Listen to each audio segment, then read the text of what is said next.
काय झालंय? मला कोणीच काही सांगितलं नाही. आणि काय वेळेला त्यांनी मातेला विचारलंय, माते काय झालंय? बोलते की बाळा हे मी तुझ्यासाठीच केले. काय वेळेला बोलते की मला हे राज्य नको, मला ऐश्वर्य नको, मला माझा भाऊ राम पाहिजे. मला रामाशिवाय काही सुचत नाही. आणि मग त्या वेळेला हा आईला धिक्कार बोलतो, आईचा कटुशब्द बोलतो आईला. आणि तसाच काय करतोय की मी माझ्या प्रभूंना आणायला जातोय, रामप्रभूंना आणायला जातोय. आणि त्यावेळेला रामप्रभूंना आणायला गेल्यानंतर रामप्रभू पाहिलं. त्यावेळेला सांगितलं, बाळा भरत, वडिलांचं वचन आहे आणि वडिलांचं वचन आहे आणि वडिलांचं वचन जर मी मोडलं तर तुला चालेल? मग मी कसा येऊ तुझ्याबरोबर?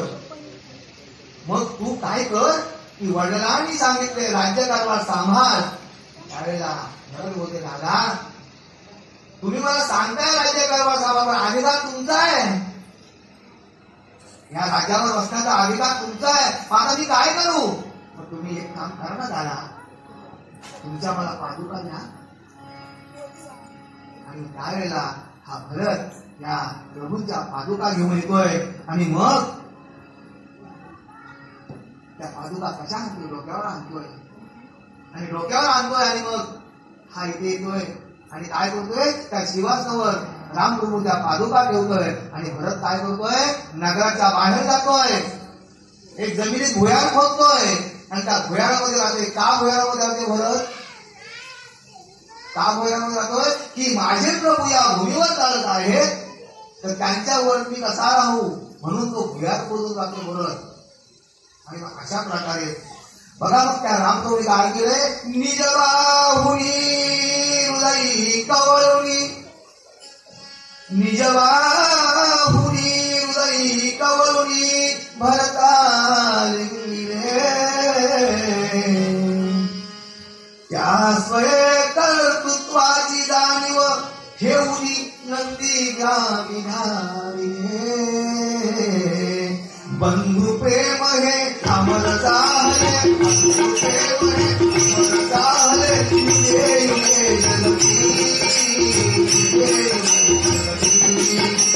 बंधु प्रेम हे अमर झाले, बंधु प्रेम हे अमर झाले,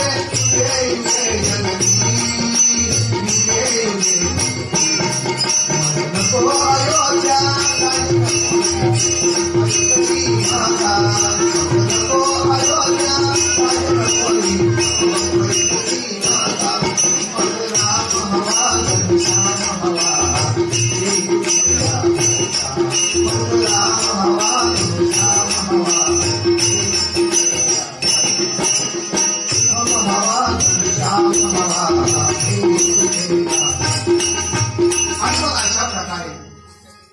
हे बंधू प्रेम आहे. बघा, मला सांगायचं ही कथा काय सांगते? रामायण आपल्याला काय सांगते? ही भावांची कथा आहे. प्रत्येक भावानी भावाची कसं वागावं.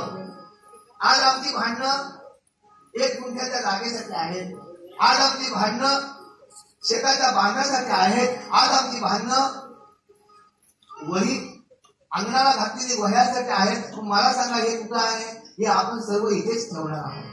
पण हे रामायण काय सांगते? भावानी भावाशी कसं जगावं, मुलांनी वडिलांशी कसं जगावं, हीच आपल्याला रामायणची कथा सांगतोय. आणि मग इथे आपण आता भगवंताचं भजन करूया. सर्वांनी काय वाजवायचे? अमृत है हरि नाम जगत में, अमृत है हरि नाम जगत में, इसे छोड़ विषय विषती ना क्या, हरि नाम नहीं तो जीना क्या. अमृत है हरि नाम जगत में, अमृत है हरि नाम जगत में, इसे छोड़ विषय विषती ना क्या, हरि नाम जगत में तो जीना क्या, हरि नाम तो जीना, हरि नाम जगत में तो जीना.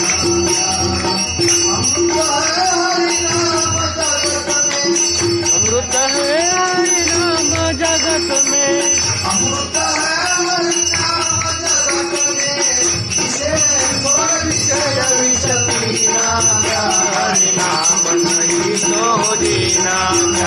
हरि नाम नहीं तो हरि नाम नहीं तो जीना क्या।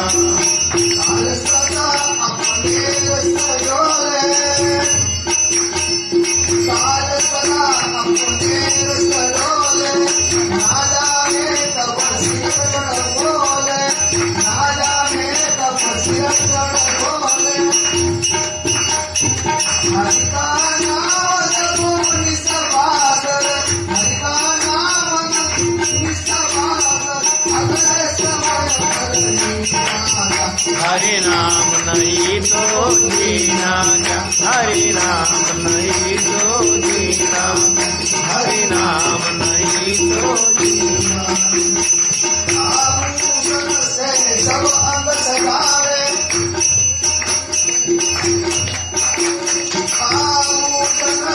सब अंग सजावे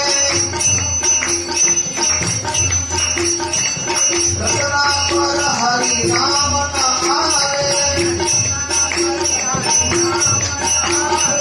रचना पर हरि नाम नारे नाम बड़े हरि नाम नारे। परी हर जाने पर परी हर जावे पर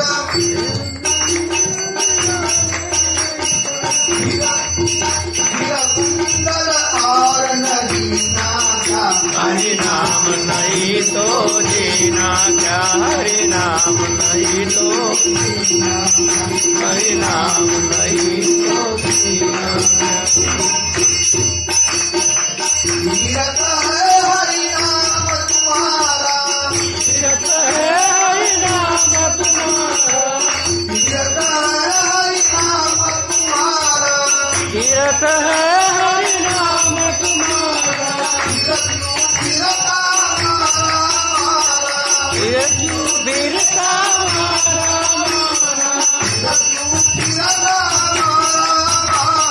फिर क्यों वीरता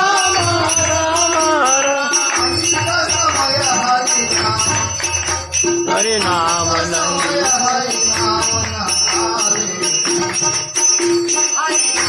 नहीं तो जीना क्या। हरि नाम नहीं तो जीना हरि नाम नहीं तो जीना क्या।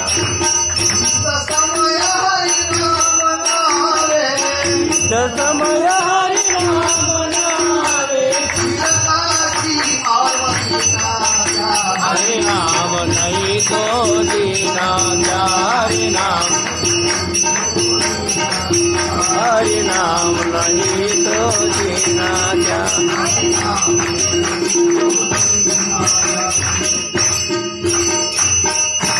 राजाधिराज रामचंद्र महाराज की जय. आणि अशा प्रकारे इथे आपण या रामप्रभूंचे गुणगान गाताना इथे भरताचा सुद्धा प्रेम आपल्याला पाहायला भेटतो.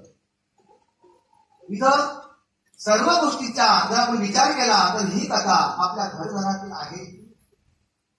आणि ही सांगत असताना इथे रामप्रभूंना सीतामाईच्या शोधासाठी पुढे जावं लागतोय. आणि मग सीतामाईला पुढे जातात शोधासाठी जात असताना सीतामाईच्या शोधाला जात असताना पुढे हनुमंतरायांची भेट होतोय, वालीची भेट होतोय, सुग्रीवाची भेट होतोय आणि ह्यांची भेट घ्यावी लागतं. आणि त्यावेळेला वालीने सुग्रीवाची कांता यावून घेतली होती. आणि मग रामप्रभूंना पण मदत पाहिजे होती. आणि त्यावेळेला सुग्रीवाने सांगावं, हे प्रभू आम्ही तुम्हाला मदत करू सीतामाई शोधण्यासाठी. पण माझ्या पत्नीला माझ्या भावाने माझ्याकडून मिळावी घेतलेली आहे. आणि त्यावेळेला रामप्रभूने वचन दिलं की तुला तुझ्या पत्नीला मुक्त करीन आणि मुक्त करीन. आणि त्यावेळेला तिथे वालीला मारलेलं आहे भगवंताने. आणि वालीने सुद्धा भगवंताला प्रश्न केलाय की हे प्रभू की तुम्ही मला कपटाने का मारलं? आणि त्यावेळेला भगवंतांनी मागणी कसं उत्तर दिलं, वाली तुला मी कपटाने मारायला कारण एकच होता की तुझी नीती भ्रष्ट झाली, की तुझ्या भावाच्या पत्नीवर तुम्ही डोळा ठेवला, लोक ठेवला आणि म्हणून तुला मला मारावं लागलं. आणि त्याच्यानंतर थोडक्यात सांगतो विचार. त्याच्यानंतर पुढे आता सीतामाईचा शोध लागलेला आहे. कसा लागला शोध? हनुमंतराया लंकेला गेले. पण लंकेला गेल्यानंतर सांगितलं अशोक वाटिकेमध्ये सीतामाईला ठेवलेले आणि सीतामाईला अशोकाने ठेवलेले आहे. पण आता एवढा सैन्य घेऊन त्याबद्दल जायचं कसं? लंका लांछन कशी करायची? आणि त्यावेळेला भगवंताला सांगावं की आपण आता सेतू बांधूया.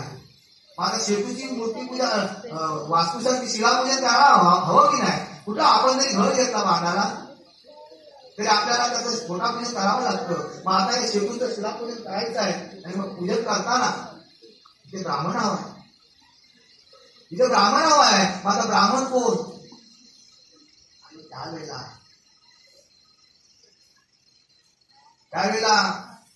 आता ब्राह्मण कोण? आणि त्यावेळेला सुग्रीवाला सांगितलं की आता इथे ब्राह्मणाचा शोध करा.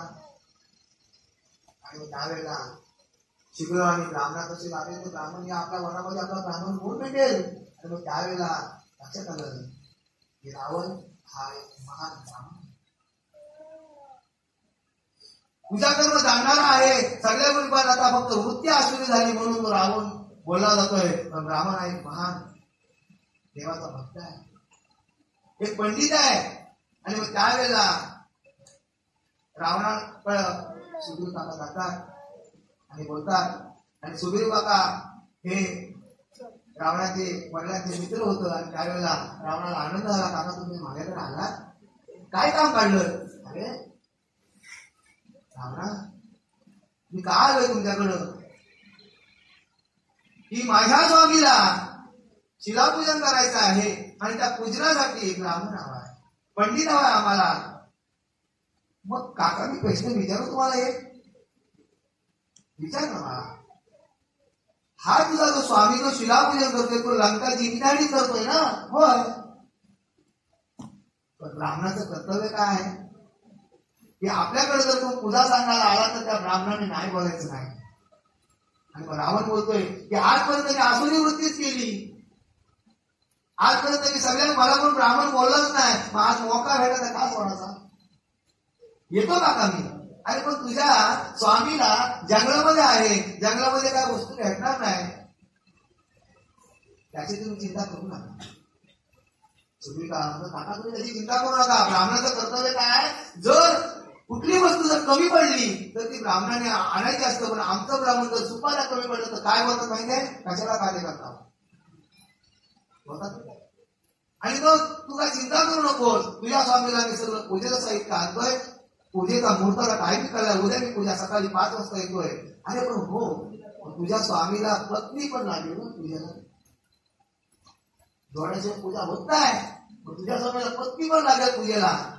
आणि मग त्यावेळेला काका तुम्ही विचार करू नका, मी घेऊन येतो, माझी जबाबदारी आहे ती. अरे मग तुम्ही रामप्रभूची पत्नी तुझ्या याच्यात आहे, कक्षेत आहे, तुझ्या कारागृहात आहे, तुझ्या आज्ञेत आहे. पण ब्राह्मणाचं कर्तव्य काका की जी वस्तू नसेल ती आणून द्यायची हा ब्राह्मणाचा कर्तव्य आहे. आणि मग तुम्ही काका विचार करू नका, सकाळी येतो आणि मग इकडे तुम्ही काका आलेले आहे. आणि रावण सकाळी इकडे इथं आज्ञा गेली, इकडे विमान तयार कर, सकाळी आपल्याला लवकर जायचं आहे, तिकडे रामप्रभूंची पूजा आहे, शिलाशी तो बांधायचा आहे, त्याला घोटापूजन करायचं आहे. आणि मग तिथे घोटापूजन करायचं, तिथे शंकराची पिंड सापायची होती. आणि मग त्यावेळेला हनुमंतरायाला सांगितलं की आता आपल्याला पिंड सापायची आहे. हनुमंतरायाने वालूचा असा मोठा असा 3-3.5 फूट उंचीचा शंकराची पिंड बनवली. आणि तिथे सकाळी रावण आता आले सर्व सामग्री घेऊन आणि पूजेला सुरुवात करायची. ब्राह्मण कोण आहे? पुरोहित कोण आहे? रावण आहे पुरोहित. आणि मग रावण पुरोहित आहेत. आणि त्यावेळेला रावण विचारतोय, स्वामी तुमची काय इच्छा काय की आम्हाला लंका जिंकायची आहे म्हणून आम्ही इथे भगवंत शंकराची स्थापना करतोय, त्याच्यानंतर आम्ही शिलासेतू बांधणार आहोत, सेतू बांधणार समुद्राला, ठीक आहे. आणि पूजा आरंभ झाला. आता मग पूजेला तुमच्याकडे पत्नी नसेल, रामाला प्रश्न केला रामप्रभूंना, हो नाही तुमची पत्नी मी घेऊन आलो. आणि मग तिथे रामप्रभू आणि सीतामाईला घेऊन तिथे रामेश्वराची स्थापना झाली. आणि त्या पूजेला पुरेपूर होता रावण होता.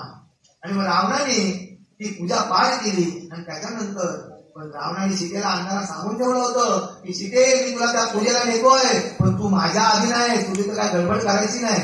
आणि त्यावेळेस ते नेम होता, चोराने जरी चोरी केली तरी त्या चोराला हरवल्याशिवाय ती आपल्या वस्तू परत आणता येत नव्हती, किंवा त्याला मरावं तरी लागत होतं, किंवा त्याला हरवावं तरी लागत होतं. आणि मग इथे पण हाच नेम होता.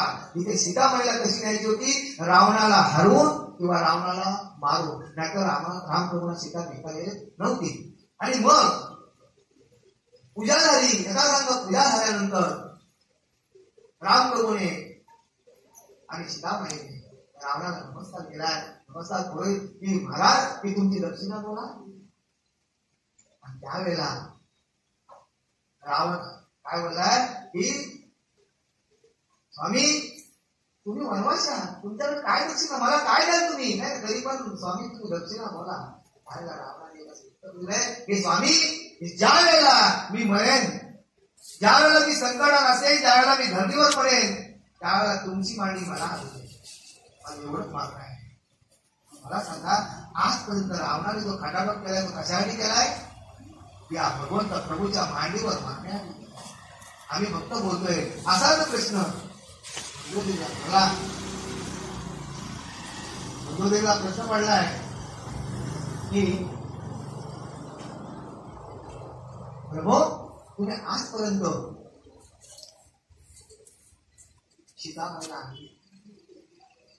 सीतामाईला आणली आणि सीतामाईला आणल्यानंतर तुम्ही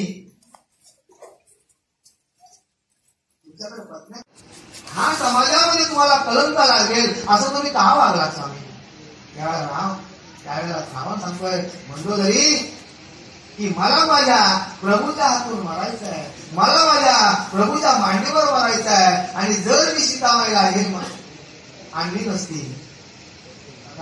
रावणाला ही बुजवट कोणी सांगितली होती, नारायण नारायण कोणी सांगितली होती, नारदाने सांगितले की नारदाने सांगितलं रावणाला, रावणा जर तू सीतामाईला आणशील तरच राम लंकेमध्ये तिला येणार नाही आणि तुला मोक्ष मिळणार नाही. आपण आज रामकथेच्या माध्यमातून ही रामप्रभूंच्या श्रीरामप्रभूंच्या कथेतील काही दृष्टांत आपण देतोय. का रामप्रभूंची कथा करायला गेलो तर 7 दिवस लागतील, एका तासामध्ये आपण किती सांगणार. आणि मग त्यावेळेला हे मागणी उत्तर देते की मला राम आणि नारद सांगतोय की जर तू सीतामाईला आणशील तरच तुला मोक्ष मिळेल. आणि मग त्यावेळेला मंदोदरीला उत्तर देतात की मला रामप्रभूंच्या हातून मारायचं आहे, म्हणून मी सीतेला आजपर्यंत माझा खटाटोप कशासाठी आहे, मला माझ्याकडे ऐश्वर्य आहे, माझ्याकडे ऐश्वर्य एवढं आहे, 700 कोटी माझ्याकडे घर आहे सोन्याची, दुसरी घर आहे ती गणतीच नाही. आणि अशी माझी सोन्याची लंका असताना 1.25 लाख मला नातू आहे. मला सांगा एवढ्या सगळ्या वेगळ्या ऐश्वर्य असताना सुद्धा हा खटाटोप कशासाठी. विभीषण गेला, कशामुळे सोडून गेला, रामभक्तीमध्ये लीन झाला, विभीषण गेला. तर कुंभकर्ण स्वामी भक्तीला निष्ठर आला, भावासाठी निष्ठर आला, भावाभावात कृत करू नये म्हणून निष्ठर आला आणि एक निष्ठर आला. आणि म्हणून कुंभकर्ण सुद्धा वाट टाकूचा होता. पण हे देवाधिकाने घडून आणलं की इंद्रपद मागावं तर निद्रपद मागितलं आणि कुंभकर्णाला निद्रपदाला 6 महिने झोपायचं, 6 महिने काय टाकायचं. म्हणजे अशा प्रकारे हे राम आख्यान काय सांगते की प्रत्येक माणसाने जगावं कसं, जगताना आपल्या कुटुंबामध्ये आपण जगताना, आपल्या भावंडांमध्ये, आपल्या परिवारामध्ये जगताना एकच सांगावं लागेल की रामप्रभूंसाठी जीवन जगावं. माझ्या आयावारीने एकच सांगायचं आहे की ज्या वेळेला आपण आपल्या पतीचं घर सोडतो त्यावेळेला आपलं घर हे सासर होतं. आणि सासर आपलं घर होताना आपण आपल्या सासू सासऱ्यांना जर आपण आईबाप म्हणून जगलो तर वृद्धाश्रमाची गरज किती पाहता. आपल्या तोंडातला विष आपण नवऱ्याला सांगतोय तेव्हा आपलं भावजीनं असं करतात. म्हणजे बघा सांगा भाव चूक झाली की नाही. मग आपल्या तोंडातलं जर विष आपण जर आपल्या दिराला जर भाऊ म्हणून जर आपण राहिलो आणि दिराली पण वहिनीला बहीण म्हणून राहायला पाहिजे. पण हा कलियुग आहे. कलियुगामध्ये आपल्या तसं पण आपल्याला रामकथा काय सांगते. आपल्याला रामकथा काय सांगते की भावाशी कसं चालावं. राजाच्या जर 3 राण्या होत्या. 3 राण्या असताना एकामेका खेळी केलेल्या त्या राहत होत्या. पण त्यांच्यामध्ये कटुता काय त्यांच्यामध्ये कटुता कधीच नव्हती. हे देवाधिकांनी करून घेतलं की राम प्रभू जर वनवासाला गेलं नसतं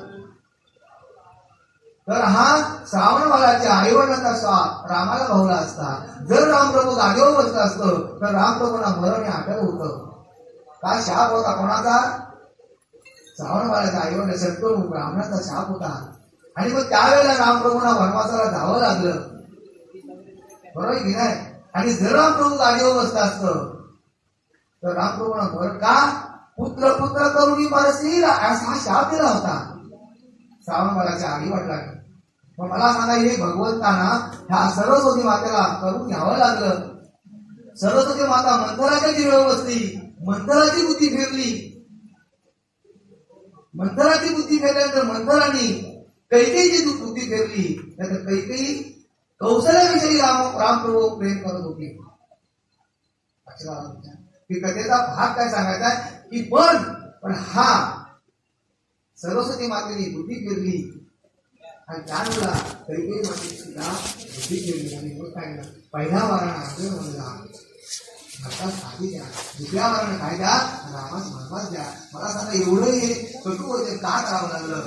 आणि हे कौशल्या मातेकडून गुरुनी करून घेतलं की गुरु सांगितलं की तुझा रामावर एवढा कैकेयीला सांगितलं की तुझं रामावर एवढं प्रेम आहे आणि हे कृत्य तू करू शकतेस. कोणाला जमणार नाही. आणि त्यावेळेला गुरुच्या सांगण्यावरून कैकेयीला मातेने काय केले ते रामाला वनवास आणि भाताला घातली. हे घर मागून घेतले. हे काही कथेचे जर अंतर काव्यातून आपण गेलो तर आपल्याला अनेक प्रकारे कथा ऐकायला मिळतील. आणि अशा प्रकारे तिथे या रामप्रभूंच्या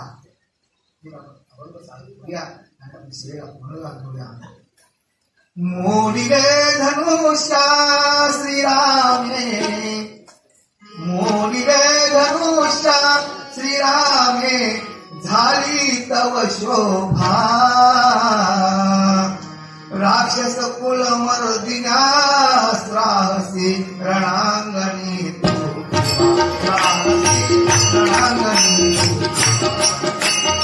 राक्षस कुल मर्दिन्या रासी रणांगणी मोडिले धनुषा श्रीरामे मोडिले धनुषा श्रीरामे झाली तव शोभा राक्षस कुल मर्दिन्या रासी रणांगणी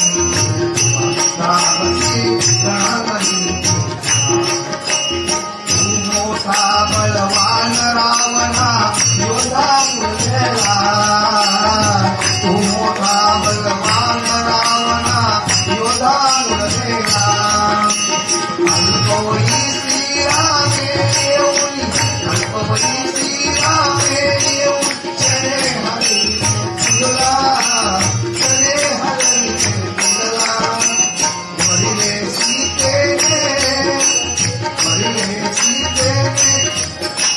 श्रीरामाला तुझला हरी जनक सभा तुझला हरी जनक सभा राक्षस कुल मर्दिन्याचा श्रीरणांगणी राहती मोडिले धनुष्या श्रीरामे मोडिले धनुष्या श्रीरामे झाली तव शोभा राक्षस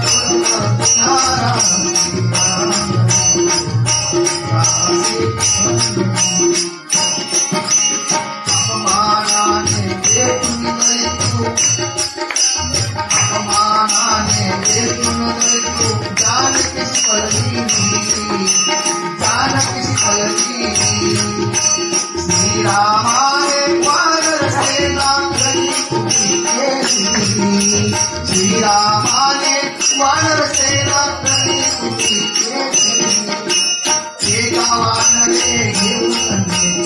एका वानरे घेऊन चक्र तुझे मी तुझारे बंधू चालतो नारे शरण प्रभुरा नारे शरण प्रभुरा राक्षस कुलमर्दिना राम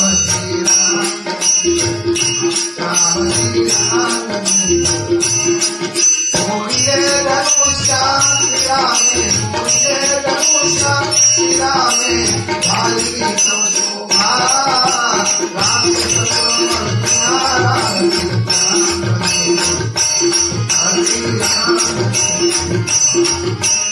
अज्ञानी तू दया समझते अज्ञानी तू दया समझते तो वंद्य असे सर्वाना तो वंद्य असे सर्वाना परोपरी उपदेशी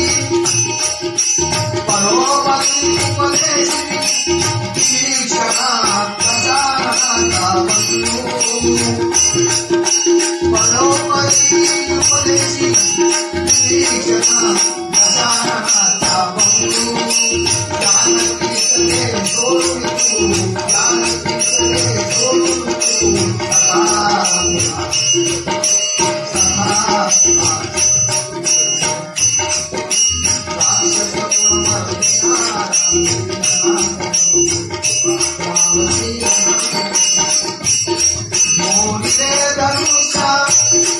मोहिये धनुषा भाली शोभा राक्षस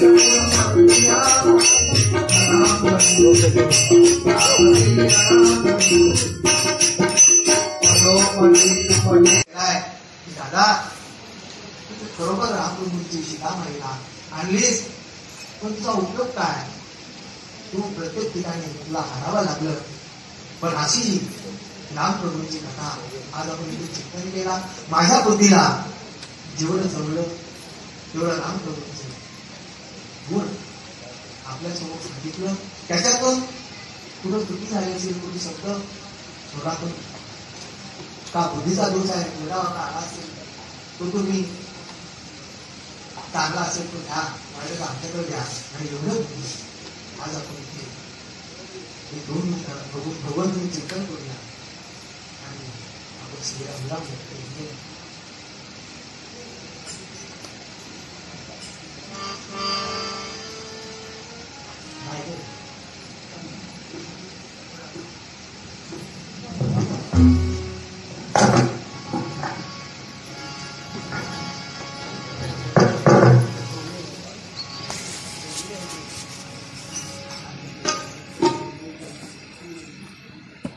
जय जय राम कृष्ण हरी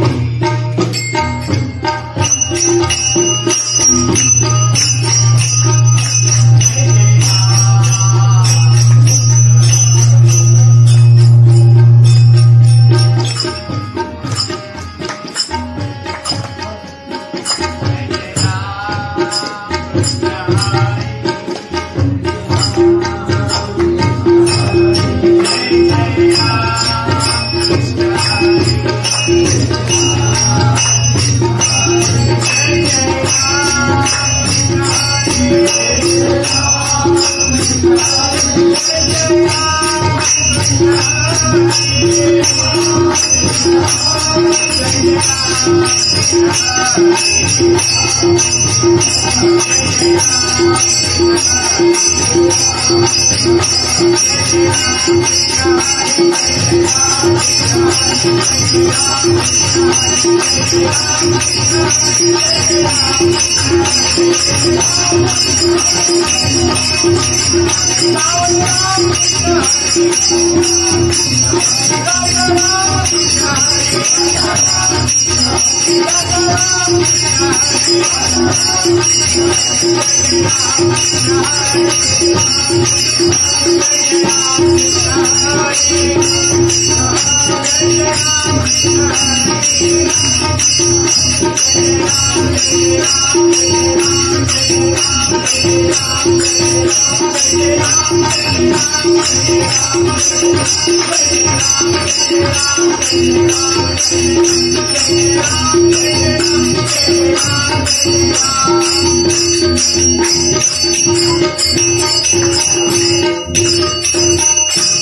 अदो राम तपोवनादिगमनम् हत्वा मृगम् काञ्चनम् वैदेही हरणम् जटायुवर्णम् सुग्रीव सम्भाषणम् वाली निर्दलम् समुद्रतरणम् लङ्कापुरी दाहनम् पश्चात् रावण कुम्भकर्ण हननम्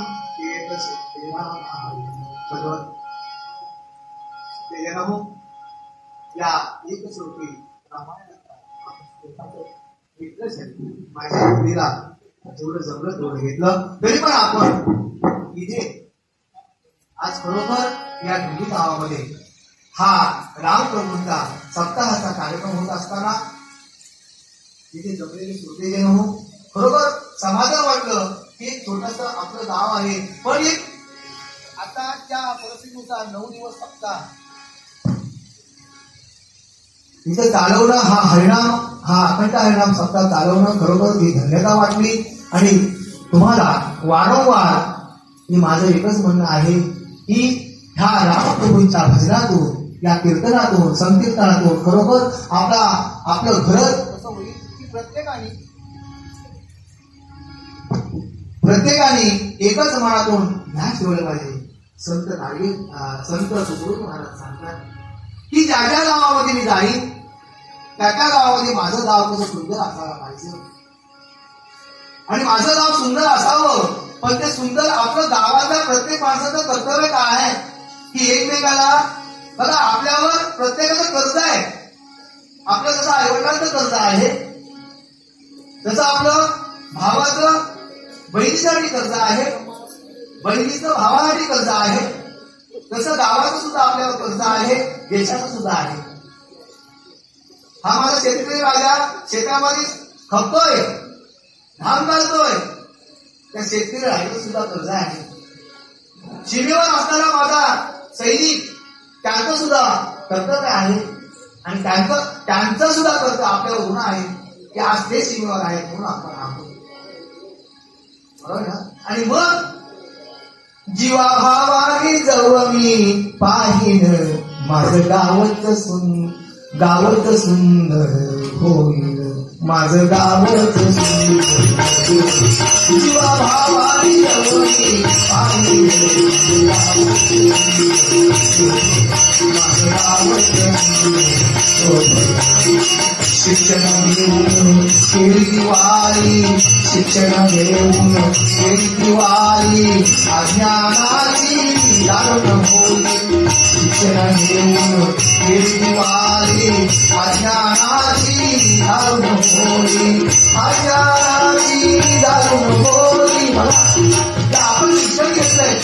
आपण शिक्षण घेतलंय आणि शिक्षणातून काय केलंय आणि दिवाळी केली आता नोकऱ्या करतोय गाड्यामध्ये जोडतोय ऐकण्यामध्ये होते कशामुळं शिक्षणामध्ये शिक्षण घेतलंय शिक्षण घेऊन केली दिवाळी अज्ञानाची मला सगळे अज्ञान आहे आपल्याकडं अज्ञानाची आपण काय केलं घोडी केलं पाहिजे आणि मग आणि असं एवढं कारण माझ्या गावाचं सुंदर जो म्हणलं की असं याच्यातून आपलं काय भाव होणार आहे सुंदर होणार आहे. मला एकच सांगायचं आहे की संत तुकडोजी महाराज त्याला की माझ्या गावाचं ऋण आहे म्हणजे गावाचं ऋण कसं फेडायचं आपण गावाचं ऋण कसं फेडायचं की मंदिर होतोय त्या मंदिराला आपण निर्मिती असावी कुठंतरी शाळा बांधली जाते तिथं आपण श्रमदान केलं पाहिजे. कुठंतरी सार्वजनिक काम आहे, ते कामातून सुद्धा आपलं काम तिथे आपण मदत केलं पाहिजे. एखाद्या माणसाला सहकार्य केलं पाहिजे. हे आपल्याला असणारं गावावरून आपण इथे भेटतोय. म्हणून संत तुकडोजी महाराज बोललं, जीवा भावानी आदमी पाणी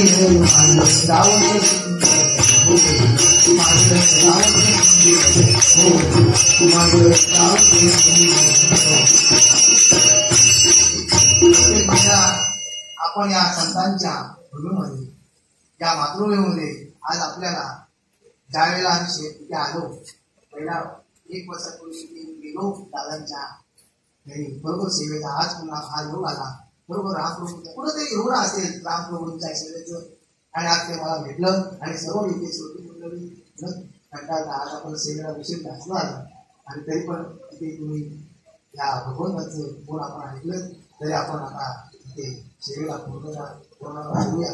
श्री कृष्ण गोविंद हरे मुरारी हे नाथ नारायण वासुदेवा. कृष्ण गोविंद हरे मुरारी हे नाथ नारायण वासुदेवा.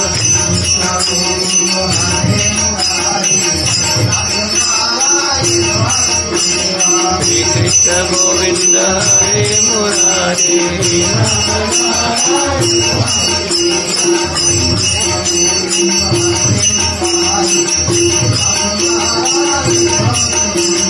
श्री कृष्ण गोविंद हरे मुरारी हे नाथ नारायण वासुदेवा.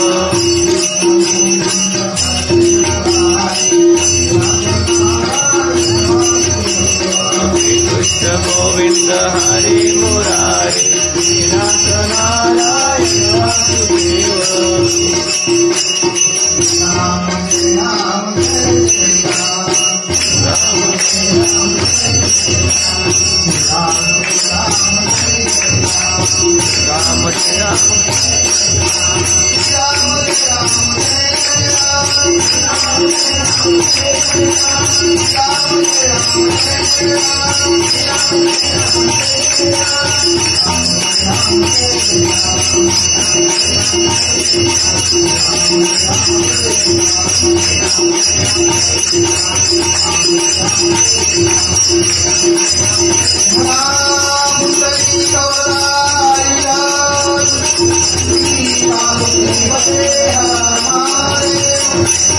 Rama